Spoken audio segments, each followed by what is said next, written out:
ийн турш хамгаалах хэрэгтэй. Битлээ. Айлгч цэргийнхэр аалгур биелүүлэхээр хаад марш. Хүчээ авчих уу? Одно.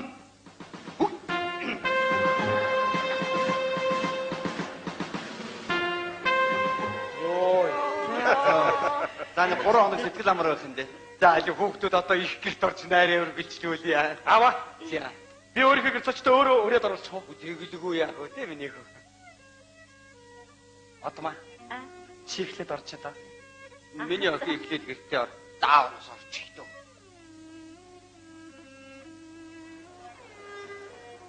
Отма төвшөрхгүй яана. Тэгвэл юмыг яаж мэдхүүгээ чукагч орч чадаа. Чикот. Чи хаалмал гэмч орж. Бүш чукагч хойлоо хов яриад та. Дарыг багна. Найз хойлоо нэг ирэх шиг нэрч. Юу? Чи найраас явж идэх үү? Тэгэхгүй болохоор энэ хүүхнүүд чинь чам руу сэтгэл алдраад ийштэй чи. Би яаж гэртээ ганцаараа амьдрах юм эндээс чи нэг хань болоод авчмаар байна шүү дээ. Би тэгээд ингэж төрсөн царайгаа яах болж байна? Магна миний амьдрал шийдвэрлэх гэдэг чинь чи ойлголтоо. За яа. Найзгаа бодооч шүү дээ. Чиний гар болгоо. За баярлалаа. Юу? Октода би явлаа шүү. Магна!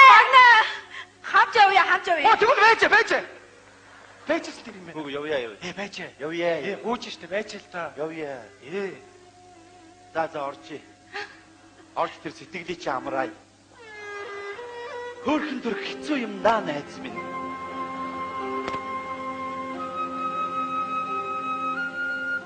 Таан хэмжилсэн нэгэн сайхан намар тэр тэндээс ирсэн л гэдэг. Харгүйхээр нь явдаг хүн сажилж ирсэн гэдэг. Хаяанд ирчихэд мориноос нь буухгүй болохоор нь харсан чинь сул бууран чирсэн бэлбсэн хүрэн морин дээрэн суутай боржгон эмээл дээрэн амьсгал хураан хөшиж сугал тухлын орчлон орхисон байсан гэх. Төөрсөн од шиг булшны шархыг сарны гэрэл толоож байдаг. Туурсан зуны алаг цэцгэс салхин дугунхан илж байдаг. Цэргийн харын булшийг мартсан тэндгэж олохгүй. Цэргийн хар гэж хүн байсныг бүр мартсан тийм хүн олдох.